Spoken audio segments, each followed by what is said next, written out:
শিলিগুড়ির বিধান মার্কেটে বিধ্বংসী আগুন। আগুনের তীব্রতা এতটাই যে পুড়ে ছাই হয়ে গিয়েছে একের পর এক দোকান। এখনো পর্যন্ত মোট 8টি দোকান ক্ষতিগ্রস্ত হবার কথা জানা গিয়েছে। কালো ধোঁয়ায় চারিপাশ একেবারে ঢেকে গিয়েছে। ইতিমধ্যে ঘটনাস্থলে আগুন নিয়ন্ত্রণের জন্য দমকল এসে উপস্থিত হয়। শনিবার সকাল ঠিক 10:30 নাগাদ এই ঘটনাটি ঘটেছে। ঠিক কী কারণে এই আগুন লেগেছে তা এখনো পর্যন্ত জানা যায়নি। তবে হতাহতের কোনো খবর পাওয়া যায়নি এখনো পর্যন্ত। পুজোর মুখেই এহেন পরিস্থিতিতে আচমকাই ক্ষতির কারণে মাথায় হাত পড়েছে ব্যবসায়ীদের। এবার এমনি আমাদের ব্যবসার অবস্থা খুব খারাপ। বিধান মার্কেটে বলে না সমস্ত শিলিগুড়ি, কিন্তু আমাদের বিধান মার্কেটে এই যে আগুনে আরও শেষ হয়ে গেল দোকানদাররা, কেননা আমরা ইন্স্যুরেন্স পাই না। আমাদের সেন্ট্রাল গভর্নমেন্ট উনি শুধু বড় লোকদের দেখছে, বড় বড় মাল্টিমিলিয়ন মানে মুকেশ আম্বানি এবং কি হিরুভাই আম্বানি আর ওই কি গৌতম আদানি, ওদেরকেই উনি বড় লোক করুন, আর আমাদেরকে মেরে দিক, আমাদেরকে পিস দিয়ে দিক, আমরা খেয়ে মরে যাই। আমি প্রধানমন্ত্রীকে রিকোয়েস্ট করব, আপনি অনলাইন বন্ধ করুন, নলে আমাদের মতন ছোট ছোট ব্যবসায়ীরা মরে যাবে।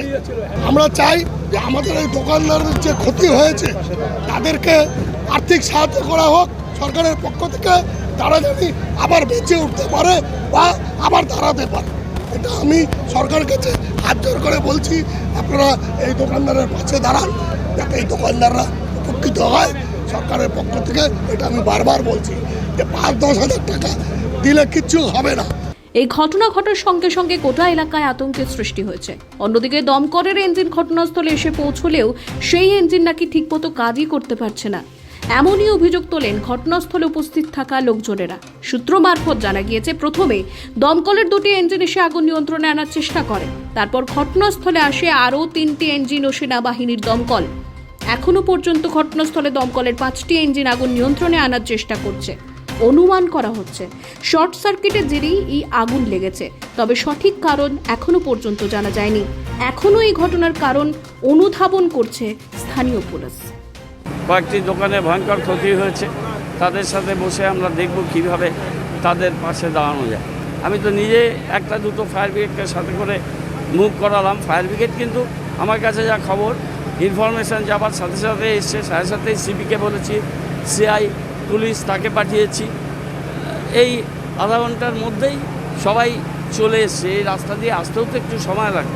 পুজোর সময় ভয়ঙ্কর ক্ষতি, এই মার্কেটের অনেক সমস্যা, ইন্স্যুরেন্স নেই, দোকানগুলোর জমি নিয়ে সমস্যা, ব্যবসায়ীরা আন্দোলন করছে। এই ব্যাপারে আমি পৌরমন্ত্রীর সাথে অনেকবার কথা বলেছি, এসজেডি এর সাথে কথা বলেছি, এবং এখানে একটা ব্যবসায়ীদের দাবি ছিল যে ওয়াটার রিজার্ভার এবং 2টো ফায়ার ব্রিগেডের গাড়ি এই স্টেডিয়ামে আমাদের জায়গা আছে সেখানে রাখার, সেগুলো রাখলে মনে হয় আজকে এরকম ধ্বংসের মুখে পড়তে হতো না। এবং ভবিষ্যতেও আমি এটুকু বলবো যে প্রশাসন, বিশেষ করে জেলা প্রশাসন, এই সমস্ত ক্ষেত্রে যে যে জায়গায় সহযোগিতা পাওয়া সম্ভব, জল ইত্যাদি, বৃষ্টির সময় জল নেই ফায়ার ব্রিগেডের গাড়িতে, এটা দুর্ভাগ্যজনক। তবে এই সব বিষয় নিয়ে আগে ব্যবসায়ী বন্ধুদের সাথে কথা বলে আমি প্রেসকে অবশ্যই আমার মতামত জানাবো।